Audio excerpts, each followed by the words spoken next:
Hi everyone, welcome back to our machine learning course. In this lecture, we're going to learn all about vision transformers.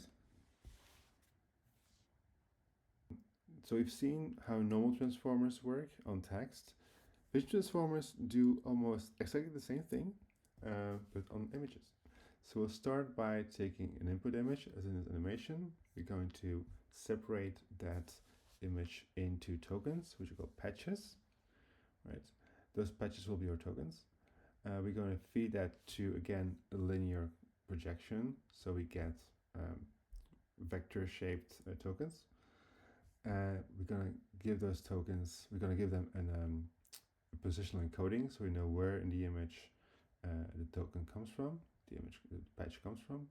And then we're going to feed them as usual to a self-attention layer, feed forward layers, numbers of transformer blocks. We'll have multi-head attention again. And at the end, we'll have an output that we can then feed to a linear layer, and then we can get an output. One additional trick that I need to do for classification is one extra token added right here. So we're going to add this extra input token so that we also get the output for that token. And this is going to be our class value for classification. Right. So in a nutshell, this is very similar to before. So before we had text and we separate the text into tokens. Now we do the same thing with an image and we're going to separate that into patches. And likewise, if you have sound, we're going to separate it into small sound bites or patches of sound, and we can feed it to the network as well. So anything that you can separate into smaller patches, you can imagine building a transformer model for that. Okay, so we'll do a little demonstration on Sci410. We choose here on purpose a very simple small model because these vision transformers tend to become very expensive and we don't want you to burn your resources just going to the lecture. So we'll use this very small data set called Sci410. So Sci410 has images of objects all over the world, but they're just very small. They're 32 by 32 images. So we have this image of a deer, of a boat, a dog, and maybe that's a plane or two planes. Yeah, and then the first thing we'll do, we'll patchify it. Just one line of code. I'll just reshape that tensor into a series of smaller tensors, small patches of certain patch size. And we see that our deer here gets patchified into those two lines of patches. And then this is our boat, and this is our dog, and this is our planes. Right. And we're going to feed those patches one by one to our transformer, which we have to implement from scratch now. Okay, so we're going to implement an entire transformer model from scratch, starting with a self-attention layer. So if you remember how we did that, we had, look back at what we had here. So this is what happens, right? So we have an input token, we're going to multiply that by the V matrix, then we have our token multiplied by the Q matrix, and then we're going to compare it with any other input token multiplied by the K matrix. Right? So that's what we're doing here. We take our K and V, we multiply that to get a dot product, we scale that, remember, divided by the square root of K, K being the dimensionality of the input vectors. There's an optional masking step, then there is softmax, and then we multiply that with the V matrix. Remember, because ultimately we're going to multiply this again with the input matrix that we're dealing with. And this is going to be our output. Yep. So this whole thing we can implement in a few lines of code. We take our Q matrix multiplied by K transpose. That's my dot product. these are my attention logits. Then I'm going to scale them, divide by the square root of k. Then we do the softmax over the attention logits. That's a matrix W. Sorry, no, no, that's not true. This is the matrix W, and this is the softmax over W. And then we do that multiplied by the V matrix, and this is going to give you our values. And so we output our values and our attention, and that's this entire thing now implemented in a few lines of code. Right? So this attention scaled self-attention layers is very easy to implement. Multi-head attention, a bit more complicated. So here we have to split our original input matrix here into subpatches of smaller dimensionality, and we're going to feed those in parallel,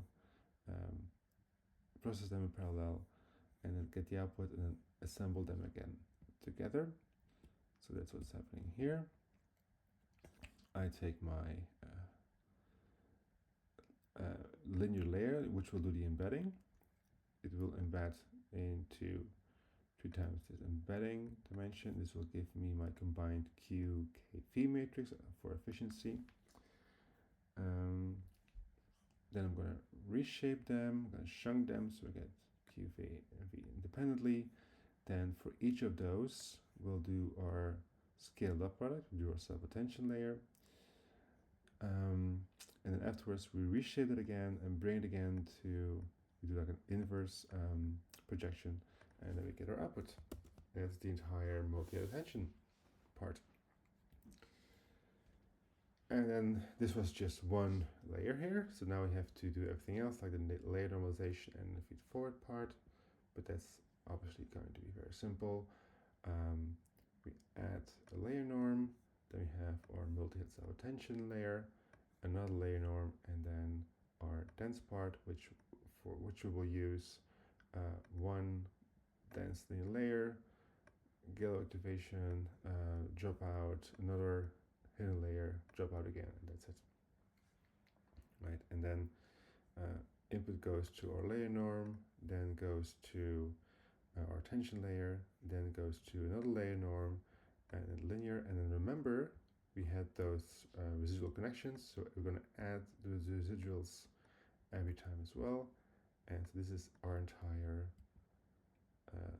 transformer block. Again, you can implement this in a very few lines of code.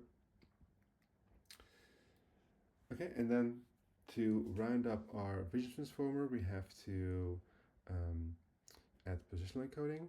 We have to add this class embedding token, and we're going to have to deal with this MLP head. The last part is pretty simple, so we'll skip over that. But we should look at the positional encoding.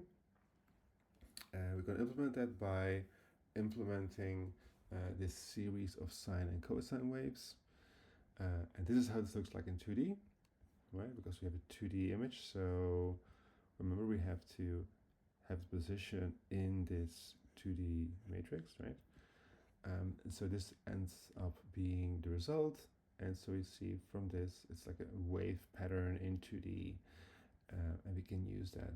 Well, a model will be able to use it to reconstruct which part of the image token was from and how this token relates to other tokens in the input image. All right, and then finally we train that, and we compare it also to a ResNet.